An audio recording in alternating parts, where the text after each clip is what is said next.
Almost forgotten by time, Woolpit is a community in the peaceful countryside of Suffolk, England, tucked away between old farmlands and gently sloping hills. Its name, which comes from the wolf pits that were formerly excavated to catch predators, seems harmless, even charming. But something happened there around 900 years ago that would reverberate through the ages, a mystery so strange, so unearthly, that it still baffles scientists, historians, and storytellers today. The Green Children of Woolpit are two young people who came out of the shadows of the 12th century with no history, no nation, and no reason. This is their genuine story. Two medieval chroniclers, William of Newburgh, a Yorkshire monk and historian, and Ralph of Coggeshall, an Essex abbot, provide the oldest extant tales. Both individuals were renowned for their skepticism and intelligence, but they both presented this event as factual rather than mythical or fantastical.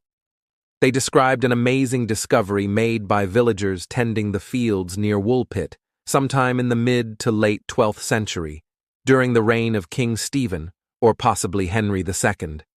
Two kids, a boy and a girl, came out of a neighboring wolf pit, which is a deep, steep-sided trench that was previously used to trap animals. They had green skin.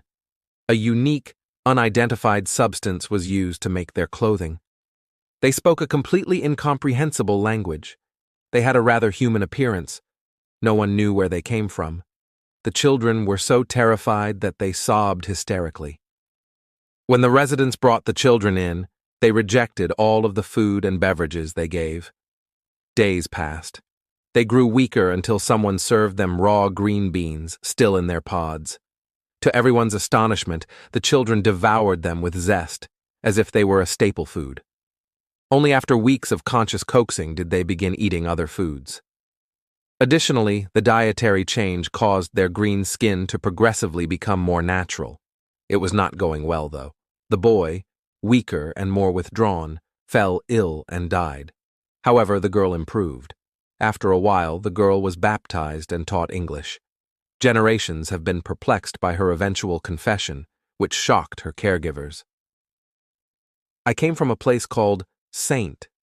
Martin's Land with my brother, where the light was green and dim, like twilight, she continued. She described the place as being underground, or at least enveloped in a perpetual dusk. Everything, including the vegetation and the people, had a greenish tone. The people revered St. Martin, and it was always twilight. She asserted that they had been tending to their father's livestock when they heard the ring of bells. After following the sound down a long cavern or tunnel, they were suddenly blinded by the intense light and reached Woolpit.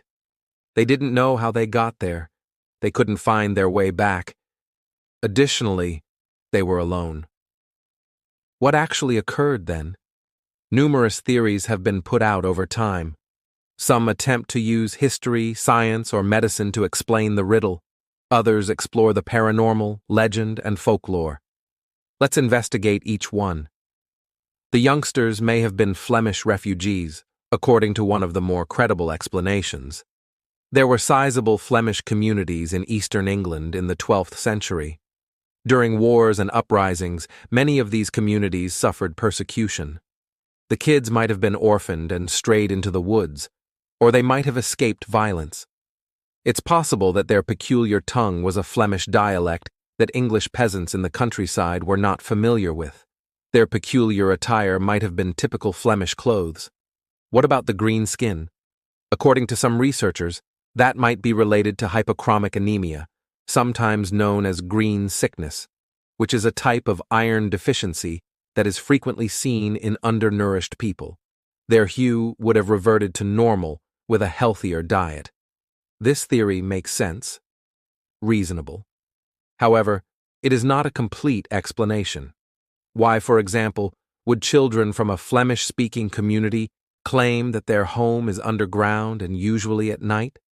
Why would people describe hearing bells and emerging into bright sunlight after passing through a tunnel? One wouldn't expect these types of information from children who have suffered trauma or bereavement. In fact, They are very similar to stories in English and Celtic folklore about children who were abducted by fairies or humans who entered the other world. The second major theory is that the green children originated in the Fey realm, which is referred to as the fairy nation in folklore. Innumerable legends across Europe tell of parallel universes and hidden regions that coexist with our own, often underground or beyond human perception. These are described as dreamlike, ethereal, and dimly lit realms. Time is not measured the same way there. Not all food is created equal. Moreover, those who enter these locations are often unable to exit. In some myths, fairy children, called changelings, are used in place of human children. Were those green children truly that way? Or maybe, according to their own story, they passed across by accident after being captivated by the ring of bells, which is frequently connected to the paranormal in mythology. An extraterrestrial or perhaps interdimensional origin is suggested by a third, more speculative theory. The parallels between the green children's tale and tales of extraterrestrial encounters have been observed by contemporary scholars, especially those working in the field of fringe science. Unusual skin tone, strange attire, light sensitivity, perplexity, disorientation, and an unidentified language are all characteristics frequently linked to abduction stories or alien sightings. Some people speculate that the children in medieval England might have been inadvertently dropped due to a technological malfunction or a spatial disparity. This viewpoint held that the tunnel they had described was, in fact, a wormhole or gateway. The twilight world of St. Martin's Land might have been another planet or spacecraft. This, of course, is not supported by any proof, but rather by patterns, speculation, and the strange sense that the story doesn't quite suit the facts. But perhaps that is why it has persisted.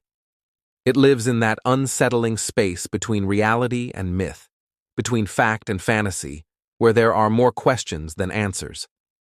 Another, more sinister view is that the narrative might have been a metaphor from the Middle Ages. According to some academics, the story of the Green Kids was an allegory, a symbolic narrative intended to illustrate themes of integration, metamorphosis, exile, and isolation. The kids might stand in for immigrants, foreigners, or even the other in a world that is changing quickly.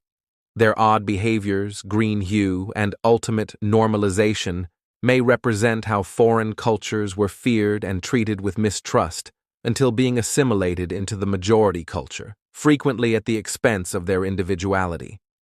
But whether the narrative is a recall or a metaphor, it is as captivating.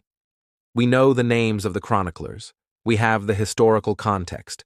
We don't know who the kids were, where they came from, or what their narrative means. Therefore, they are a complete mystery. Woolpit still treasures the story today. The village sign shows two young green-skinned children standing near a pit, caught in folklore and paint. People continue to ask about them. Historians continue to disagree over where they came from. Writers, painters, and filmmakers continue to retell their story. And that's possibly the most eerie aspect. Since the mystery remained unsolved, no second sighting was reported. No St. Martin's Land has been rediscoverable. Only one tale captured so long ago that will not go away. This presents a conundrum on the limits of our beliefs as well as two green-skinned children from a century ago. Were they merely misinterpreted as lost souls from a neighboring land by time? Or were they emissaries, accidental guests from another world or globe, offering a fleeting glimpse into a world far more foreign than we can imagine? The records end. The path turns ice. But the mystery still exists.